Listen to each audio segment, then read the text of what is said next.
Hello friends, कैसे हैं आप लोग। आज बीए भूगोल पार्ट 2 पेपर 3 यूनिट 3 के लिए एक नया टॉपिक लेकर के आया हूँ।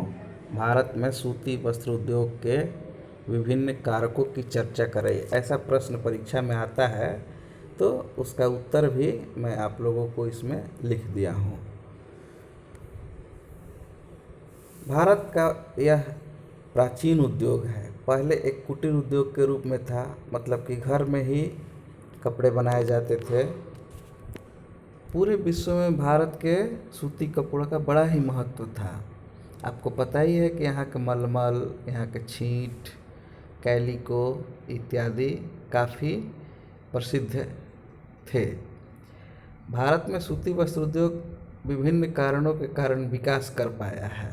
जैसे भारत एक उष्णकटिबंधीय देश है, तो यहाँ पर गर्मी के कारण लोग सूती वस्त्र पहनना पसंद करते हैं।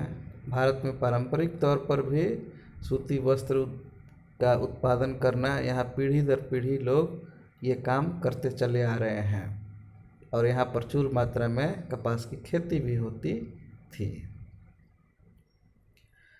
सूती वस्त्र का थोड़ा सा इतिहास हम लोग जान लेते हैं। उपनिवेश काल में अंग्रेज़ों ने यहाँ के सूती वस्त्र उद्योग पर कोई खास ध्यान नहीं दिया। वे क्या करते थे कि यहाँ से कपास को इंग्लैंड ले जाते थे और वहाँ मैनचेस्टर और लिवरपूल के कारखानों से कपड़ा तैयार करवा के भारत में लाते थे। इंग्लैंड का यह तैयार किया हुआ वस्त्र भारत के कारखानों से तैयार वस्त्रों से काफ़ी सस्ता होता था, इसलिए यहाँ के उद्योगों को काफ़ी प्रतिस्पर्धा का सामना करना पड़ा। खैर, भारत में पहला सफल सूती वस्त्र उद्योग मुंबई में 1854 में स्थापित किया गया, क्योंकि यहाँ पर जिस बंदरगाह से इंग्लैंड को कपास भेजा जाता था, तो वहाँ से कपास मुंबई की मिलों को आसानी से मिल जाता था। यह एक बड़ा नगर था, तो स्वाभाविक है कि यहाँ पर वित्तीय संस्थाएं भी थी और बहुत ज़्यादा श्रमिक भी यहाँ हर समय उपलब्ध होते थे। बाद में यहाँ कई और सूती वस्त्र उद्योग स्थापित हुए। शाहपुर में भी स्थापित हुआ और गुजरात के अहमदाबाद में भी स्थापित हुई, और इस प्रकार 1947 तक भारत में मिलों की संख्या 423 पहुंच गई। लेकिन उसी समय भारत का विभाजन हो गया और अधिकांश कृषि कपास उत्पादक भूमि पाकिस्तान में चली गई और भारत में सिर्फ मिल ही रह गए। तो इस प्रकार भारत में 409 मिल रह गया और 29% कपास उत्पादक क्षेत्र। फिर भी स्वतंत्रता प्राप्ति के बाद भारत की सरकारों ने लगातार प्रयास किया और सूती वस्त्र का एक बार फिर विकास हुआ। तो चलिए देखते हैं सूती वस्त्र उद्योग की स्थापना के कौन कौन से कारक हैं। तो सबसे जो महत्वपूर्ण कारक है वो है कपास, क्योंकि उसी से सूती वस्त्र बनता है। करघा, शक्ति, मतलब करघा को चलाने के लिए शक्ति चाहिए, श्रमिक मजदूर चाहिए, पूंजी पैसे चाहिए, और तैयार वस्त्र को बेचने के लिए बाजार चाहिए। इस प्रकार ये सभी कारक यदि किसी बड़े शहर के पास, मुंबई जैसे बड़े शहर के पास उपलब्ध हो, कानपुर जैसे बड़े शहर के पास उपलब्ध हो, तो आसानी से ये उद्योग वहाँ पर स्थापित हो जाते हैं। चलिए देखते हैं सूती वस्त्र निर्माण प्रक्रिया कैसे होता है तैयार। सूती वस्त्रों का निर्माण हथकरघा, बिजली करघा कारखानों में किया जाता है, जहाँ कुशल और अर्धकुशल मजदूरों की आवश्यकता होती है। इसके अंतर्गत सूत की कताई बुनाई का कार्य किया जाता है।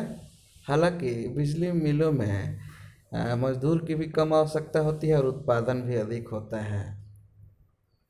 अब देख लेते हैं कि भारत में सूती वस्त्र उद्योग कहाँ कहाँ पर स्थापित है। तो आज़ादी के बाद अधिकांश कारखाने गुजरात और महाराष्ट्र में स्थापित की गई, क्योंकि वहाँ बाजार, परिवहन, कपास और आर्द्र जलवायु उपलब्ध थी। बाद में देश के अन्य राज्यों में भी स्थापित किया जाने लगा। महाराष्ट्र में मुंबई, सोलापुर, पुणे, वर्धा, नागपुर, औरंगाबाद और जलगांव प्रमुख केंद्र हैं। गुजरात, अहमदाबाद, बड़ोदरा, सूरत और बंदर राजकोट में प्रमुख सूती वस्त्र उद्योग केंद्र हैं। पश्चिम बंगाल में हावड़ा, मुर्शिदाबाद, हुगली और रामपुर। उत्तर प्रदेश में कानपुर, मुरादाबाद, आगरा और मोदीनगर। मध्य प्रदेश में ग्वालियर, उज्जैन, इंदौर, देवास। तमिलनाडु में कोयम्बटूर, चेन्नई और मदुरई प्रमुख केंद्र हैं।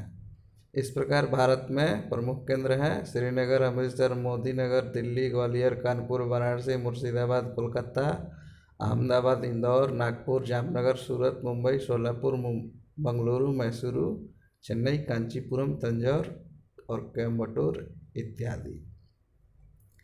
भारत के अधिकांश सूती वस्त्र मिलें महाराष्ट्र, गुजरात, पश्चिम बंगाल, उत्तर प्रदेश तथा तमिलनाडु में संकेंद्रित हैं। अभी आप स्क्रीन पे जो भारत का मानचित्र देख रहे हैं, इसमें जितने भी डॉट्स बने हुए हैं वो सूती वस्त्र उद्योग के केंद्र को सूचित कर रहे हैं। भारत में सूती वस्त्रों के उत्पादन में विभिन्न राज्यों का योगदान देख लीजिए।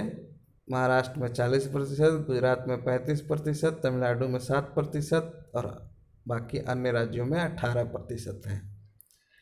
कुछ आपको नए मैं तथ्य बताऊंगा कि वस्त्र पार्क की स्थापना तमिलनाडु के तिरुपुर जिले में एडवरम पलायम गांव में की गई। यह सिले हुए वस्त्र के निर्यात और संवर्धन का कार्य करता है।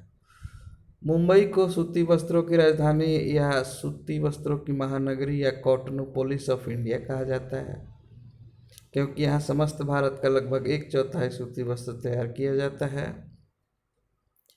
कानपुर, इसको उत्तर भारत का मैनचेस्टर कहा जाता है। कोयम्बटूर, इसको दक्षिण भारत का मैनचेस्टर कहा जाता है। अहमदाबाद, यह सूती वस्त्र का बहुत बड़ा केंद्र है और इसको भारत का मैनचेस्टर या भारत का बोस्टन कहा जाता है।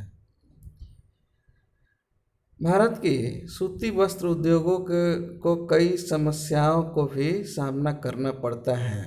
तो देखते हैं। सूती वस्त्र का उत्पादन स्वतंत्रता प्राप्ति के बाद भारत में सूती वस्त्रों का उत्पादन लगभग 5 गुना हो गया, लेकिन फिर भी इसको कई समस्याओं का सामना करना पड़ता है। जैसे उत्तम किस्म के कपास की कमी है यहाँ पर। अधिकांश, पहले आपको बताया मैं, अधिकांश जो भूमि थी जिसमें कपास का उत्पादन होता था वो पाकिस्तान चली गई हैं। कम उत्पादकता देने वाली परंपरागत मशीनों की प्रधानता है, क्योंकि अच्छे मशीन बहुत महंगे होते हैं और उनका आयात करना पड़ता है, तो कई कारखाने पुराने ही मशीनों से चल रहे हैं। अनियमित विद्युत आपूर्ति भी एक बड़ी समस्या है। इसी प्रकार निम्न उत्पादकता, मतलब यहाँ के फैक्ट्री अपनी क्षमता का पूरी तरह से इस्तेमाल नहीं करके कम ही उत्पादन करते हैं। और सबसे बड़ा जो समस्या है, कृत्रिम रेशे से निर्मित वस्तुओं के साथ कड़ी प्रतिस्पर्धा। जितना बाजार में डिजाइनदार कपड़े देखते हैं वो सब सिंथेटिक और कृत्रिम रेशे से बने हुए होते हैं। अब उसकी अपेक्षा सूती वस्त्रों का मांग धीरे धीरे कम होने लगा है, क्योंकि कंपटीशन बढ़ गया है। इस प्रकार सूती वस्त्र उद्योग भारत का एक विशाल उद्योग है और यह कृषि के बाद दूसरा सबसे अधिक रोजगार देने वाला क्षेत्र है। मतलब देश की जनसंख्या का सबसे बड़ा हिस्सा कृषि में लगा है और उसके बाद इसी सूती वस्त्र उद्योग में लगा है। यहाँ देश के कुल श्रमिकों का 20% काम करता है। मतलब भारत में जितने भी श्रमिक हैं उसका 20% सूती वस्त्र उद्योग में लगा हुआ है। वर्तमान में औद्योगिक उत्पादन में इसका हिस्सा 14% है। मतलब जितना भी औद्योगिक उत्पादन होता है भारत में उसका 14% सूती वस्त्र है। भारत के ग्रॉस डोमेस्टिक प्रोडक्ट GDP में इसका 4% योगदान है। और विदेशी आय में, मतलब ये कपड़े बेच करके जो भारत पैसे कमाता है, तो जो बाहर से पैसे आता है विदेशी आय, उसमें 17% योगदान है, जो एक बड़ा मूल्य है।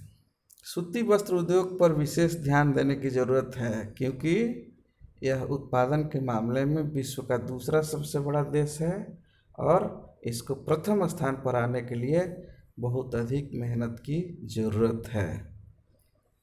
इस प्रकार मैं आशा करता हूँ कि आप लोग लॉकडाउन में पढ़ाई कर रहे हैं, स्वाध्याय कर रहे हैं और समस्याओं को हम लोगों से साझा भी कर रहे हैं। बहुत बहुत धन्यवाद।